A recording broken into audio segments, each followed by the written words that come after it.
चौपाल देखवाड़ा सगळ्या ग्रामीण भाई बहना राम राम सा भाई बहना ज्યાં ચોપાલરામાં यहाँ पर रोजाना नवा नवा विषय ले रहता है करा और सावटी जानकारी हासिल करा उन्हीं प्रकार आज भी अपनी चौपालराમાં यहाँ पर एक न्यूरो निर्बल और एक नवादू विषय ले रहता है करसा और खासा में तो जानकारी हासिल करसा। भाई बहना आप सगळा जानो कि जीवन के लिए रोटी कपड़ा और मकान ये तीन भी की आधारभूत आवश्यकताएं है और रोटी कपड़ा और मकान की आवश्यकता है वो आदमी की पूर्ति के लिए भी एक रोजगार की आवश्यकता है, एक रोजगार की जरूरत है और वो रोजगार अगर भी बहुत बढ़िया है तो वो बहुत अच्छी व्यवस्था में कर सके, खुद के लिए जीवन भी बहुत अच्छे तरीकों में जीवे, साथ ही साथ आपका परिवार का जुड़े जितने भी संतान है माई बाप है सगड़ा की बहुत अच्छी तरीके से केयर कर सके। और आ रोजगार के मायने भी अपन देखा तो सरकारी रोजगार है जी सरकारी नौकरी है भी को मान सम्मान भी है, प्रतिष्ठा भी है, एक अच्छो रोजगार भी है, अच्छो वेतन भी है और साथ ही साथ भी ने सरकारी नौकरी के साथ भी देश की सेवा करवा को मौका भी मिला एक विभाग का माध्यम से वो ग्रामीणा की गरीबा की हर तरीका का जगह आवश्यक जरूरतमंद लोग है वहाँ की सेवा करे। तो भाई बहना सरकारी नौकरी क्या प्राप्त करी जा सके भाभी विशेष रूप से ग्रामीण का लोग की प्रकार से नौकरी प्राप्त करे तो आप की जानकारी हासिल कर और आपनो आज को विषय है प्रतियोगी परीक्षाओं की तैयारी और ग्रामीण युवा जी की जानकारी लेकर अपने बीच पधारे डॉक्टर योगेश जी नारायणिया साहब। डॉक्टर योगेश जी नारायण साहब आपको चौपाल स्टूडियो में घणो घणो स्वागत है। और भाई बहन आपने बता दूं कि डॉक्टर साहब जी योगेश जी है जगह 13 अलग अलग विषयों से नेट की परीक्षा कर चुके हैं, वर्तमान में भी आरएस पद पर पदस्थापित है। 2016 जो आरएस को बैच सूबी का बहुत अच्छा नंबर के साथ आरएस परीक्षा पास करी और साथ ही आज भी कई पुरस्कारों से नवाजा जा चुके हैं। आज भी उनको पढ़ाई से अध्ययन से लगातार आपको जुड़ाव है। तो आपने की आज की चर्चा में कर अपने लिए बहुत ही फायदेमंद हुई। तो नारायण साहब सबसे पहले आज जगह ग्रामीण भाई बनाया है बन आप आ जानकारी दो कि देखो शहरा में रहवाड़ा जगह लोग है बन विभिन्न माध्यमों से पतो चल जाए भाई सरकारी नौकरी आईडी है और आप अभी को फार्म भर दें। सो पहले तो आप बताओ कि ग्रामीण भाई बहन क्या ध्यान पड़े कि वैकेंसी आईडी है और बात थारे लायक है ताकि तू भी कमाए अप्लाई करे। देखिए मैं इसमें ये बताना चाहूँगा कि ग्रामीण क्षेत्र के जो हमारे युवा हैं उन्हें अपना मनोबल ऊंचा रखना चाहिए, उन्हें किसी भी प्रकार से अपने आप को कमज़ोर या पीछे नहीं समझना चाहिए। संचार माध्यमों के अंदर मोबाइल एक ऐसा माध्यम हो गया है आजकल जो राजस्थान के हर गांव में दूरवर्ती इलाकों में भी आराम से उपलब्ध भी है और मोबाइल पर वो हर चीज़ देख सकते हैं, जानकारी प्राप्त कर सकते हैं। हमारे भारत में राजस्थान के गाँवों में भी सोशल मीडिया से सारे युवा जुड़े हुए हैं और जो हमारे किसान भाई हैं वो भी मोबाइल का उपयोग करके बहुत सारी जानकारी प्राप्त कर लेते हैं। तो मोबाइल पर हर प्रकार की सूचना उन्हें उपलब्ध है। मोबाइल में अलग अलग ऐप भी आते हैं, उनसे वो जानकारी प्राप्त कर सकते हैं या फिर समाचार पत्रों के ऐप डाउनलोड कर सकते हैं, रोजगार समाचार का ऐप डाउनलोड कर सकते हैं, उनसे उनको ये सारी जानकारी प्राप्त हो सकती है। तो देखा जाए तो मोबाइल जो है वो दो प्रकार से भूमिका निभाता है, सकारात्मक भी और नकारात्मक भी। सकारात्मक भूमिका तो ये है कि आप मोबाइल के माध्यम से अपने कैरियर को बनाने में, अपने आप को आगे बढ़ाने में, सूचनाएं प्राप्त करने में यूज कर सकते हैं। और नकारात्मक रूप में है जैसे सोशल मीडिया है या आप गेम खेल रहे हैं तो वो अगर आपके ऊपर हावी हो जाता है तो इसका सकारात्मक पहलू छिप जाता है। कहने का मतलब अपन अगर सोशल मीडिया को ही मोबाइल को सदुपयोग करा तो अपन अपने लायक जी नौकरियां हैं भी को ध्यान पड़े भी कमाए आप अप्लाई करा और आप जन का अच्छा लोग गुणी लोग जगह मार्गदर्शन करें भी मार्गदर्शन फॉलो करा तो निश्चित रूप से सरकारी नौकरी बहुत आसानी से भी प्राप्त हो। बिल्कुल बिल्कुल। एक डॉक्टर साहब हर आदमी की एक योग्यता अलग अलग हुआ करे, हर एक आदमी की रुचि अलग अलग हुए, हर एक आदमी की अलग अलग विषय में पकड़ हुए। तो आदमी आपके लायक नौकरी को चयन करे, आपके लायक नौकरी कोई फार्म भरे और बी की तैयारी करे तो भी आसानी से निश्चित रूप से मिल जैसी। तो आदमी आपका सब्जेक्ट लायक, आपका खुद का आचरण लायक जिसकी नौकरी प्राप्त करे, जहाँ आर्ट्स भी सब्जेक्ट है, वाणिज्य भी है, विज्ञान भी है, तो वो आदमी आपके लायक नौकरी कौन सी न माने की प्रकार से वो ढूंढे कि आ नौकरी मारे लायक है। देखिए इसमें तो ये है कि जो भी विद्यार्थी अपनी स्कूली शिक्षा प्राप्त कर रहा है तो राजस्थान में 10वीं कक्षा पास कर लेने के बाद में 11वीं कक्षा में उसको सब्जेक्ट लेने होते हैं। तो 11वीं कक्षा में उसने जो भी विषय लिया है, भले उसने आर्ट्स लिया हो, साइंस लिया हो या कॉमर्स लिया हो, तो इनके अपने अपने फील्ड निर्धारित हैं। तो उसके हिसाब से वो अपनी रुचि के हिसाब से अपना फील्ड तय कर सकता है। जैसे आर्ट्स विद्यार्थी हैं तो 12वीं के बाद में BSTC कर सकते हैं या DLED का एग्ज़ाम दे सकते हैं। इस प्रकार से एग्ज़ाम दे के वो अपनी कैरियर की प्राप्ति कर सकते हैं। कॉमर्स वाले विद्यार्थी हैं वो कॉमर्स फील्ड में जैसे CA हैं इनके लिए तैयारी कर सकते हैं। साइंस वाले नीट की तैयारी कर सकते हैं, IIT की तैयारी कर सकते हैं। इनके सबके फील्ड अलग अलग हैं, लेकिन रुचि विद्यार्थी को खुद को तय करनी होगी, दिशा उसको खुद को तय करनी होगी कि उसकी रुचि किस फील्ड में है और वो किस फील्ड में जाना चाहता है। इसके लिए वो अपनी रुचि के हिसाब से और अपने माता पिता से या अपने स्कूल के जो शिक्षक हैं, गांव में आजकल हर जगह स्कूलें हैं, वहाँ से अपना मार्गदर्शन प्राप्त कर सकता है। एक नीट को और जो IIT है इनको बहुत ज़्यादा क्रेज है। जी टापर 10वीं पास करे भी साइंस दे रहा है, जो को बायोलॉजी में इंटेलिजेंट है भी नीट की तैयारी में लगा दे, और जो को मैथमेटिक्स में है भी IIT की तैयारी में लगा दे। बहुत सा लोग प्राय जगह साइंस ले जगह आपका नीट की या PMP की IIT की तैयारी करें, लेकिन सगड़ा ने सफलता भी कमाए ने मिले को नहीं।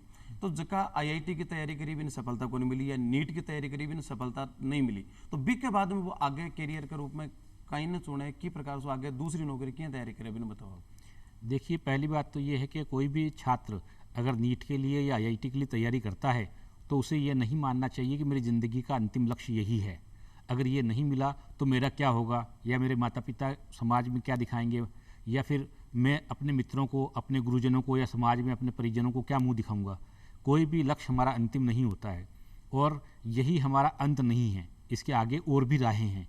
अगर आपका किसी भी वजह से इसमें सिलेक्शन नहीं हो पाता है तो आप ज़िंदगी को सकारात्मकता से लेते हुए अपने दूसरे राहों की ओर पथ बढ़ा सकते हैं। एक जी छोटा छोटा टाबर ही वे 10वीं के बाद में IIT और नीट की तैयारी करे और एकदम से घर से दूर जाए कोचिंग करवा, तो बना घर की बात कमी बहुत महसूस हुए, तनाव में आ जाए, स्ट्रेस में आ जाए, तो तनाव और स्ट्रेस को बचवा के लिए कहीं करें।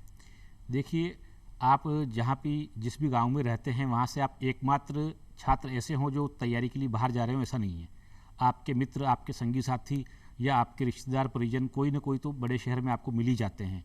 तो अगर आप उनके साथ में रहते हैं या आप मान लीजिए हफ्ते में एक बार ये डिसाइड कर लेते हैं भाई संडे टू संडे मुझे उनसे मिलना है या कुछ समय उनके साथ में गुजारना है, तो आपका जो स्ट्रेस है वो काफ़ी हद तक रिलीज़ हो जाता है। आप फ़ोन पर अपने घर पे बात कर सकते हैं, माता पिता से बात कर सकते हैं, अपने मित्रों से बात कर सकते हैं। जब भी आपको ऐसा लगे कि आप तनाव में हैं, आपके ऊपर पढ़ाई का बोझ हावी होते जा रहा है, तो आप उस दरमियान अपना ब्रेक लेकर के अपने परिजनों से, मित्रों से बात कर सकते हैं, अपना मूड फ्रेश कर सकते हैं। इससे आपको तनाव और होम सिकनेस नहीं सताएगी। एक तनाव से दूर होने के लिए म्यूजिक है, डांस है, आपकी मर्जी की कोई फिल्म देखनी है, या योगा है, कसरत है, व्यायाम है, आपकी भी कोई भूमिका है क्या? हाँ, बिल्कुल। हर व्यक्ति, चाहे कोई भी हो, चाहे छात्र जीवन का हो, चाहे वयस्क हो, हर व्यक्ति की किसी न किसी गतिविधि में रुचि होती है। यदि किसी विद्यार्थी को ये लगता है कि अमुक कलाकार का या अमुक गायक का गीत मुझे सुनने से खुशी मिलती है, सुकून मिलता है, तो वो उसको करना चाहिए। यदि किसी विद्यार्थी को ये लगता है कि मुझे पॉप सॉन्ग के ऊपर डांस करने में मेरा टेंशन दूर होता है, तो उसको वो करना चाहिए। कुछ विद्यार्थी ऐसे होते हैं जिनको झील के किनारे या गार्डन में घूमने से स्ट्रेस में कमी महसूस होती है। कहने का आशय यह है कि जिस भी विद्यार्थी को जिस भी तरीके से ये महसूस होता है कि वो पिक्चर देख के, सॉन्ग सुन के, घूम के, मित्रों के साथ गपशप करके या फ़ोन पर बात करके अपना तनाव दूर कर सकता है, तो उसे ज़रूर करना चाहिए। ये तनाव दूर करने के माध्यम है, इसका होना भी जरूरी है। इस मौके पर मन 4 पंक्तियां याद आवे कि समय बड़ा बलवान साथियों, भावुकता के मारे हम। समय बड़ा बलवान साथियों, भावुकता के मारे हम, और श्वास रोककर कब तक बैठे, आओ करें गरारे हम। और खुद को ही ना जीत सके तो दुनिया को क्या जीतेंगे, आओ पहले खुद को जीते, फिर अपनों के बने सहारे हम, फिर अपनों के बने सहारे हम। आपा अपना जो परिजन है बा का सहारा बनवा के लिए आप नौकरी की तैयारी करा, और भी कम आप खुद यदि कमजोर हैं, मतलब आप तनाव में आ रही हैं, अवसाद में आ रही हैं, तो आप खुद नहीं कौन जीत पाया, तो आप समस्या मैंने कहीं जीत सिया। तो सौ पहले आदमी ने खुद ने जीतो, निश्चित रूप से मस्त होकर के बिना किसी तनाव के करनी चाहिए। जैसे डॉक्टर साहब बताओ कि जीवन को अंतिम लक्ष्य बिना नहीं, हाँ एक लक्ष्य है आपनों बिना प्राप्त करवो आपनों एक शौक होना चाहिए, एक जुनून होना चाहिए, लेकिन आ नहीं कि वो नहीं प्राप्त हो तो फिर आप कहीं कर सकते। और भी घना क्षेत्र है, घना ही लोग है जिनका छोटी छोटी नौकरियों की तैयारी करे वहाँ सफलता को नहीं मिले, और फिर बिना अवसाद के पढ़े तो बड़ा बड़ा अफसर भी बने हैं। एक डॉक्टर साहब आपने देखा जी हाँ 10वीं और 12वीं की बोर्ड की परीक्षा है, बाका परसेंटेज ने ले भी कई लोग देखे यार मारे तो 10वीं में भी बहुत कम आया, 12वीं में भी कम आया, तो मैं तो सरकारी नौकरी लाभ कौन सकूँ। अरे कोई प्राइवेट धंधा ध्यान के कहने ध्यान देवा लग जाए तो कहीं ऐसे की 10वीं 12वीं की परसेंटेज हैं, एक कोई आगे सरकारी नौकरी लगभग महत्वपूर्ण है, या कहीं इसके बारे में आपका विचार बताओ। देखिए, प्रतिशत अंकों के आधार पर किसी भी व्यक्ति की बुद्धिमानी का आकलन नहीं किया जा सकता है। ये अनेक प्रयोगों द्वारा सिद्ध हो चुका है। प्रतिशत अंक केवल एक नंबर गेम है, इससे ज़्यादा कुछ भी नहीं है। ज़्यादा बड़ी बात तो मैं नहीं कहता, लेकिन मैं अपना खुद का उदाहरण आपको देना चाहूँगा। मेरे 10वीं में केवल 38% थे, लेकिन यदि 38% को देख करके मैं ये सोच लेता कि मेरे तो 38% बने हैं, मैं आगे कुछ नहीं कर सकता या नहीं कर पाऊँगा, तो मैं आज 13 अलग अलग विषयों में नेट पास करने का, गोल्ड मेडल प्राप्त कर लेने का या विविध उपलब्धि हासिल कर लेने का सपना पूरा नहीं कर पाता, लेकिन मैंने किया है। इससे ये सिद्ध होता है कि प्रतिशत अंक किसी भी रूप में बुद्धिमानी का पैमाना नहीं होता है। इसी प्रकार से आपने अगर किसी की जीवनी पढ़ी हो तो थॉमस एल्वा एडिसन थे, उनको स्कूल से निकाल दिया गया था और एक पत्र उनके साथ उनकी माताजी के लिए भिजवाया गया था, जिसमें उनको ये कहा गया था कि आपका पुत्र सामान्य नहीं है, ये मंदबुद्धि बालक है, इसलिए आप इसके लिए जो स्पेशल स्कूल हैं वहाँ पर इसको भर्ती कराएं। तो उसकी माता ने ये पत्र पढ़ा, उसकी आंखों में आंसू आ गए। बच्चे ने पूछा, मम्मी मेरे पत्र में क्या लिखा है, प्रिंसिपल साहब ने क्या लिख के दिया? तो माता ने ये कहा कि उन्होंने कहा है कि आपका बच्चा एक्स्ट्रा इंटेलिजेंट है, वो हमारे स्कूल के योग्य नहीं है, आप उसको किसी अच्छे स्कूल में दाखिल कराएं। लेकिन बाद में आप जानते हैं और आपने देखा है कि उन्होंने कितने बड़े बड़े आविष्कार किए। और जब उनकी माताजी की मृत्यु हो गई और वो पत्र उनके हाथ में पड़ा तो थॉमस एल्वा एडिसन ने वो पत्र पढ़ के उनकी आंखों में आंसू आ गए। उन्होंने देखा कि उनको तो अयोग्य विद्यार्थी, मंदबुद्धि विद्यार्थी बता करके प्रिंसिपल साहब ने स्कूल से निकाल दिया था, लेकिन उनकी माताजी ने उन्हें मोटिवेट किया तो वो उस जगह पर पहुँचे कि आज पूरी दुनिया उनको जानती है, उनके आविष्कारों से वाकिफ़ है। तो मैं ये कहना चाहूँगा कि यदि किसी भी विद्यार्थी के प्रतिशत अंक अच्छे नहीं बनते हैं तो वो कतई निराशा में नहीं आए और ये ना सोचे कि अब वो कुछ नहीं कर सकता है। कोई भी कुछ भी कर सकता है, जुनून, मादा आपके अंदर होना चाहिए। जुनून कितनी बड़ी चीज़ है। वो क्या करें कि कड़ी से कड़ी मिले बिना कभी जंजीर नहीं बनती और लोहा तपे बिना कभी शमशीर नहीं बनती। जी आप थॉमस एल्वा एडिसन को उदाहरण दियो कि एक टाइम कहीं स्थिति फिर कत्ता आविष्कार कराया, क्योंकि कड़ी से कड़ी मिले बिना कभी जंजीर नहीं बनती और लोहा तपे बिना कभी शमशीर नहीं बनती। अरे हाथ पर हाथ धर कर बैठने से कुछ नहीं होता, मेहनत किए बिना कभी तकदीर नहीं बनती, और मेहनत करना तो निश्चित रूप से वह तकदीर बने। एक डॉक्टर साहब आप बताओ कि हर एक आदमी को एक शौक हुआ करे, एक वातावरण को प्रभाव भी पर पड़ा करे, तो आपने देखा ग्रामीण युवा है, बाकी लिए कौन सा क्षेत्र सबसे बढ़िया है कि वे क्षेत्र ने चयन करो तो भी बहुत आसानी से भी नौकरी मिले और अच्छी भी नौकरी आसानी से प्राप्त कर सके भी? आपने बहुत अच्छा सवाल पूछा है। मैंने जो आकलन किया है अभी तक का वो ये है कि हमारे जो ग्रामीण युवा हैं वो गांव में, खेतों में परिश्रम करते हैं, मेहनती होते हैं, तो शारीरिक रूप से वह काफ़ी हष्टपुष्ट होते हैं। इसी कारण से अगर आप आज भी आंकड़े उठा करके देखेंगे तो भारतीय पुलिस में और भारतीय सेना में सर्वाधिक लोग हमारे ग्रामीण भाई बंधु ही हैं। तो ये एक ऐसा फील्ड है जिसमें वो शहरी युवाओं को टक्कर दे सकते हैं, उनसे आगे निकल सकते हैं, क्योंकि उनमें जो फिजिकल एक्टिविटीज़ होती है उसमें हमारे ग्रामीण विद्यार्थी आराम से, आसानी से आगे निकल जाते हैं और इस कारण उनका चयन आसानी से हो भी जाता है। तो मेरे विचार से अगर वो उसमें कोशिश करते हैं तो वो अवश्य ही सफल हो जाते हैं। मतलब सेना और जो पुलिस है वह ग्रामीण युवाओं के लिए सबसे बढ़िया है। हाँ, मेरा ये मानना है। पर जी गाँव के मैंने आपने देखा कि साहब खेती को काम है, पशुपालन को काम है, और एक विद्यार्थी वो घर का की मदद करवो ही चाहे। मैं बापूजी काम कर रहा तो टाबर जो रियो को जाए कि बापूजी थे काम कर रहे हो, तो वो परीक्षा ने फिर वरीयता कौन देर वो बापूजी के हाथ बटावा लग जाए। तो ये वो की हिसाब से मैनेजमेंट करे कि वो आपको खेती करे, घरेलू काम भी करे और पढ़ाई भी करे।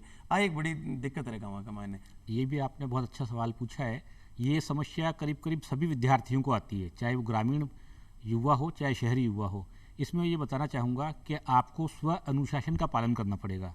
स्व अनुशासन से मेरा तात्पर्य ये है कि यदि आप कभी माता पिता की सहायता कर रहे हैं, चाहे जैसे मैं केवल बात जो छात्र हैं उनकी ही नहीं कर रहा, छात्राओं की भी कर रहा हूँ। जैसे छात्राएं हैं वो माताजी का हाथ बटा रही हैं घरेलू कामकाजों में, और छात्र है जो खेतों में पिताजी का हाथ बटा रहे हैं, तो इसका अर्थ ये नहीं है कि वो कुछ कर नहीं पाएंगे, बढ़ नहीं पाएंगे। ये भी आपके साथ जुड़ी हुई एक जिम्मेदारी है, और अगर आप लोग उनका हाथ नहीं बटाएंगे तो कौन बटाएगा। लेकिन मैं ये कहना चाहूँगा कि आप स्व अनुशासन करते हुए अपने समय का मैनेजमेंट, प्रबंधन कुछ इस प्रकार से कर लीजिए कि आपको पढ़ाई की कीमत पर ये चीज़ें नहीं करनी पड़े। मेरे कहने का आशय ये है कि एक व्यक्ति जिस प्रकार से समाज में अलग अलग रिश्ते निभाता है, उसी प्रकार से एक व्यक्ति समाज में अलग अलग काम भी करता है। यदि आप गृहिणी होने के नाते घर में हाथ बटा रही हैं तो उस स्थिति में आपको एक समय निर्धारित करके काम को जल्दी से निपटा लेना चाहिए। और उसी प्रकार से खेतों में भी अगर आप काम कर रहे हैं तो वो काम निपटाने के बाद में जो समय आपके पास बचता है, हर व्यक्ति के पास में 24 घंटे होते हैं, चाहे कोई भी हो, लेकिन समय का प्रबंधन अगर आपने अच्छी तरीके से किया है तो आप उस 24 घंटे में से अपने पढ़ने के लिए कितना समय निकाल पा रहे हैं, और पढ़ भी रहे हैं तो पढ़ने के लिए आपका मन कितना एकाग्र है उस पर निर्भर करता है।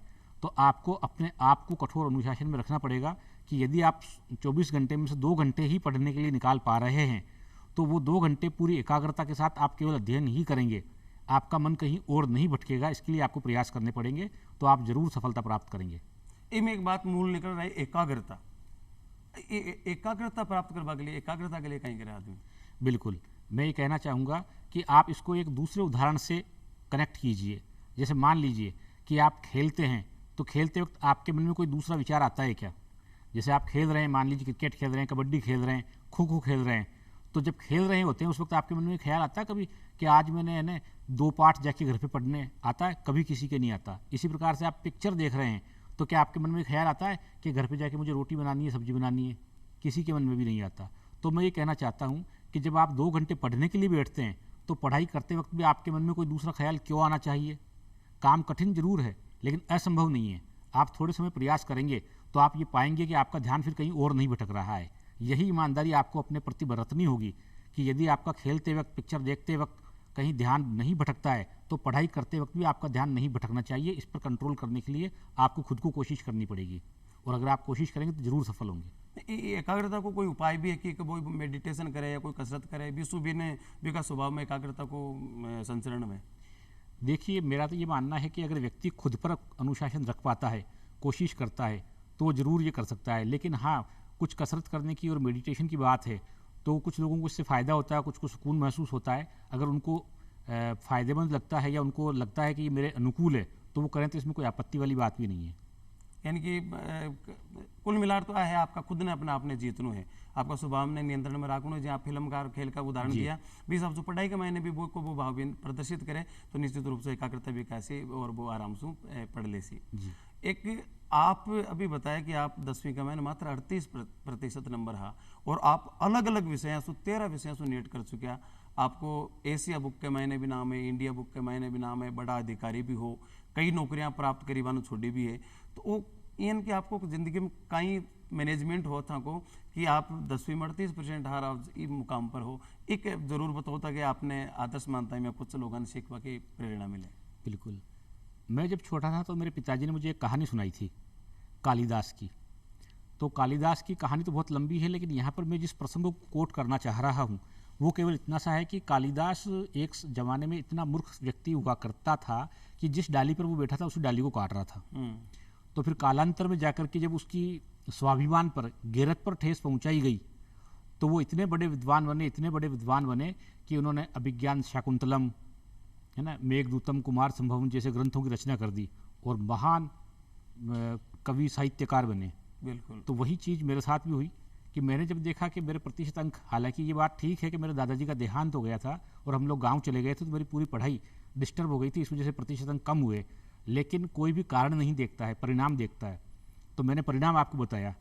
अब इसके पीछे कारण ये था। तो इसी प्रकार से यदि आप कोशिश करते हैं, मेहनत करते हैं, तो अवश्य पहुंचते हैं। तो आपको ये सोचना चाहिए कि यदि आप किसी भी चीज़ में, जैसे मान लीजिए कई लोग खेल में अच्छे होते हैं, कई लोग गायन में अच्छे होते हैं, कई दूसरी गतिविधि में अच्छे होते हैं, या फिर ये देखिए कि आप भारतीय परिवार में आमतौर पर ये एक संवाद माता पिता द्वारा कहा जाता है कि हमारा बच्चा पढ़ने में तो इंटेलिजेंट नहीं है, लेकिन वैसे ऑल ओवर बहुत इंटेलिजेंट है, वैसे कमी यही पढ़ता नहीं है। तो आप इसको इस तरीके से सोचिए कि यदि आप दूसरी शरारतों में अपनी बुद्धिमानी का उपयोग कर सकते हैं, तो क्या आप अपनी पढ़ाई में अपना बुद्धिमानी का उपयोग नहीं कर सकते? सही बात। यदि शरारत करने में आप माइंड लगा सकते हैं, कई बच्चे हाजिर जवाब होते हैं, आपने कोई सवाल पूछ लिया, वो पटाख से उसका जवाब देंगे, और जवाब भी ऐसा देंगे कि आप लाजवाब हो जाते हैं कि यार ये तो हमने सोचा ही नहीं था कि उत्तर आ जाएगा। इसका मतलब बच्चा बुद्धिमान है, उसकी बुद्धि काम तो कर रही है। अब उस बुद्धिमानी को सही जगह लगाने की ज़रूरत है। तो यदि आप किसी भी बच्चे को समझाएंगे इस चीज़ को कि बुद्धिमानी का सही उपयोग पढ़ाई में है, ये पढ़ाई एक निवेश है, ये रिटर्न देगी, फीडबैक देगी, आप उसको प्रेमपूर्वक समझाएंगे, लॉजिकल वे में समझाएंगे, तो वो ज़रूर समझेगा और आपको अच्छे रिजल्ट ला के भी देगा। यहाँ पर मैं एक चीज़ कहना चाहूँगा कि अक्सर माता पिता पढ़ाई के पीछे ही पड़े रहते हैं। बिल्कुल। कि नहीं पढ़ो पढ़ो पढ़ो, खेल रहा है पकड़ के लिए आए कि नहीं पढ़ाई करो, टीवी देख रहा उठा लाए कि नहीं टीवी में टाइम खराब कर रहा, पढ़ाई करो। हमेशा पढ़ाई के पीछे न पड़े रहें। बच्चों का मनोरंजन, व्यायाम भी जरूरी है। तो आप समय के हिसाब से उसको क्लासीफाई कर दें, बांट दें, और फिर उसको आप अगर मोटिवेट करते हैं कि आपको अपने पढ़ाई के टाइम पर पढ़ाई करनी है, टीवी देखने के टाइम पर हम आपको डिस्टर्ब नहीं करेंगे, खेलने के टाइम पर भी हम डिस्टर्ब नहीं करेंगे, तो फिर पढ़ाई के टाइम पर भी नहीं करेंगे। तो पढ़ाई करने का जब आपका टाइम है, उस टाइम पर आप अपने आप पढ़ाई करें, तो हम आपको कोई शिकायत या आपको कोई उल्हाना नहीं देंगे, तो बच्चा अपने आप पढ़ेगा। बिल्कुल। एक हर चीज़ को आदमी भी आपको शौक बना ले, शौक बना चाहिए खेल का, मैंने कोई बना लीजिए, मैं क्रिकेट भी को शौक है तो भी का मैंने आपको बहुत बढ़िया करियर बना सके, फुटबॉल कोई को शौक है तो भी मैं करियर बना सके। तो आदमी पढ़ाई ना आपको शौक बनावे, वो शौक क्यों बने पढ़ाई आपको, जी आपको है आप नौकरी, आप बड़ा अधिकारी हो फिर भी आप नेट करता जा रहे हो और पढ़ता जा रहे हो, अभी भी मनोविज्ञान से आप पढ़ रहे हो, तो शौक क्यों डेवलप हुए। देखिए एक चीज़ समझिए आप लोग, जो हमारे छात्र छात्राएं हैं वो तो इसको समझें कि आपको, जैसे मैंने ये व्यक्तिगत रूप से कई परिवारों में होते हुए देखा है, इसलिए बता रहा हूँ कि जो भी मध्यम वर्गीय परिवार हैं उसमें लड़कियों को अगर बता दिया जाता है ना कुछ काम कर लो, घरेलू काम कर लो, ये कर लो, तो वो क्या करती है, किताब खोल के बैठ जाती है कि मम्मी पढ़ाई कर रही हूँ। तो माता पिता भी देखते चलो पढ़ रहा बच्चे या बच्ची तो उसको छोड़ दो, पढ़ाई कर लेने दो। तो लड़कियां तो इस प्रकार से पढ़ाई का शौक कर लेती है, तो क्या होता है कि धीरे धीरे जब वो किताब खोल के बैठी हैं, पढ़ ही रही हैं, तो उनको लग रहा है कि फालतू नाम करने से क्या फ़ायदा, क्यों नहीं पढ़ ही लें। तो पढ़ लेती हैं तो वो लड़कों से आगे निकल जाती हैं। यही चीज़ मैं लड़कों के लिए कहना चाहूँगा कि यदि आप पढ़ाई नहीं करोगे तो सोचिए आप क्या की स्थिति क्या होगी। या तो आप खेतों में काम करेंगे या फिर आप मजदूर बनेंगे। तो मजदूर बनने में आप सुबह 8 बजे से शाम को 5 बजे तक बेलदारी करेंगे या कारीगरी करेंगे, तो कितना मेहनत भरा काम है वो। दिन भर चाहे गर्मी सर्दी बरसात कुछ भी हो, आप धूप में दीवार की चिनाई करेंगे और पैसे भी कम मिले, पैसे भी कम मिले, है ना। अब उसमें क्या होता है कि आप उसकी तुलना अपनी पढ़ाई से कीजिए। पढ़ाई में आपको माता पिता कैसे भी करके एक टेबल कुर्सी दे रहे हैं, पंखा दे रहे हैं, तो आपको करना क्या, बैठे बैठे पढ़ना ही तो है। तो अगर आप कंपेरेटिव स्टडी करते हैं तो पाते हैं कि ये काम आपका ज़्यादा पढ़ाई अच्छा और आसान है पढ़ाई करना। तो जब आप उसकी और उसकी तुलना करेंगे तो आपको लगेगा पढ़ना ज़्यादा अच्छा है, तो आप पढ़ाई कीजिए। और पढ़ाई ऐसी है कि वो आपको फीडबैक देगी, वहाँ पर तो आपको तत्काल फ़ायदा हो जाएगा फैमिली के हिसाब से। लेकिन मेरा कहने का जो जोर है वो ये है कि आप बाकी काम करते हैं तो लेकिन पढ़ाई को मत छोड़िए, पढ़ाई भी करते रहिए। एक गृहिणी महिला में आवे टाबर भी होएगा और फिर भी नौकरी की तैयारी कर नौकरी लग जाए है, तो भी जगह एक उलझेड़ी सी महसूस करे अपना आपने कि यार घर गृहस्थी भी है, सासू की सेवा है, बुजुर्ग दादेर ससुरा जी है, टाबरों को है, वह किस प्रकार से तैयारी करे कि बने भी नौकरी मिले।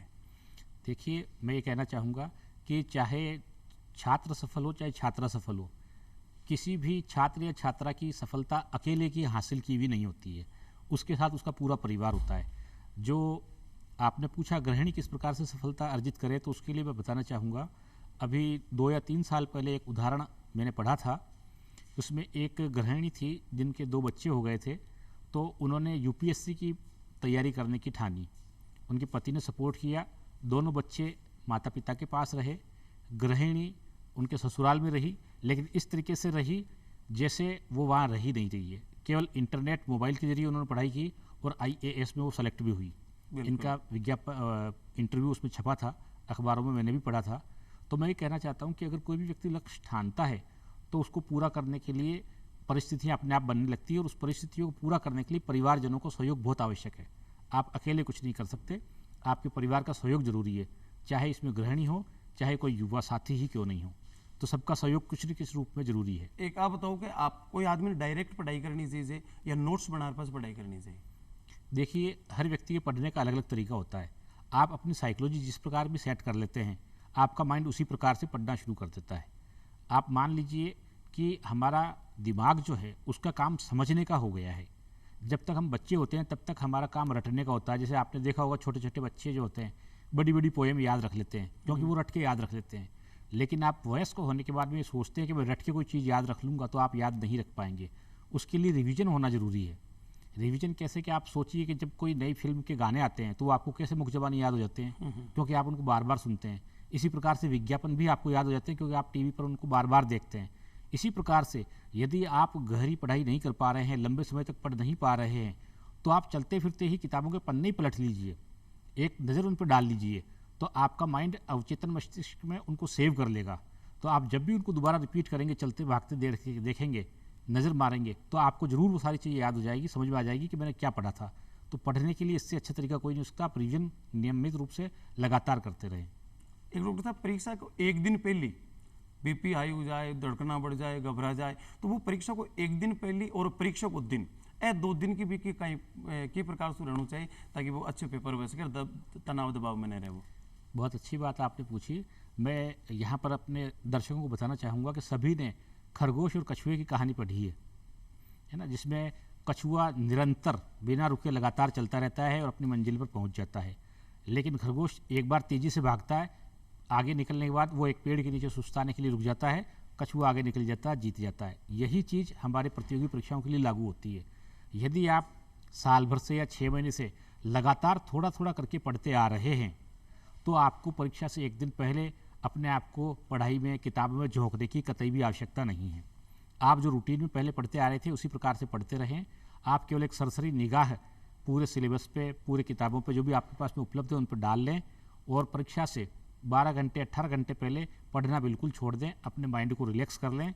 मनोरंजन की कोई चीज़ है, कुछ पढ़ना है, कहानी या कोई सॉन्ग सुनना है, आप उनको सुने और इत्मीनान से फ्री माइंड होके जाएं, क्योंकि आपने साल भर तक जो भी पढ़ाई की है, तैयारी की है, वो आपको अच्छी तरह से याद हो गई है, समझ में आ गई है और वहाँ पर एग्जामिनेशन हॉल में आपका माइंड उनकी रिप्लाई अपने आप देगा।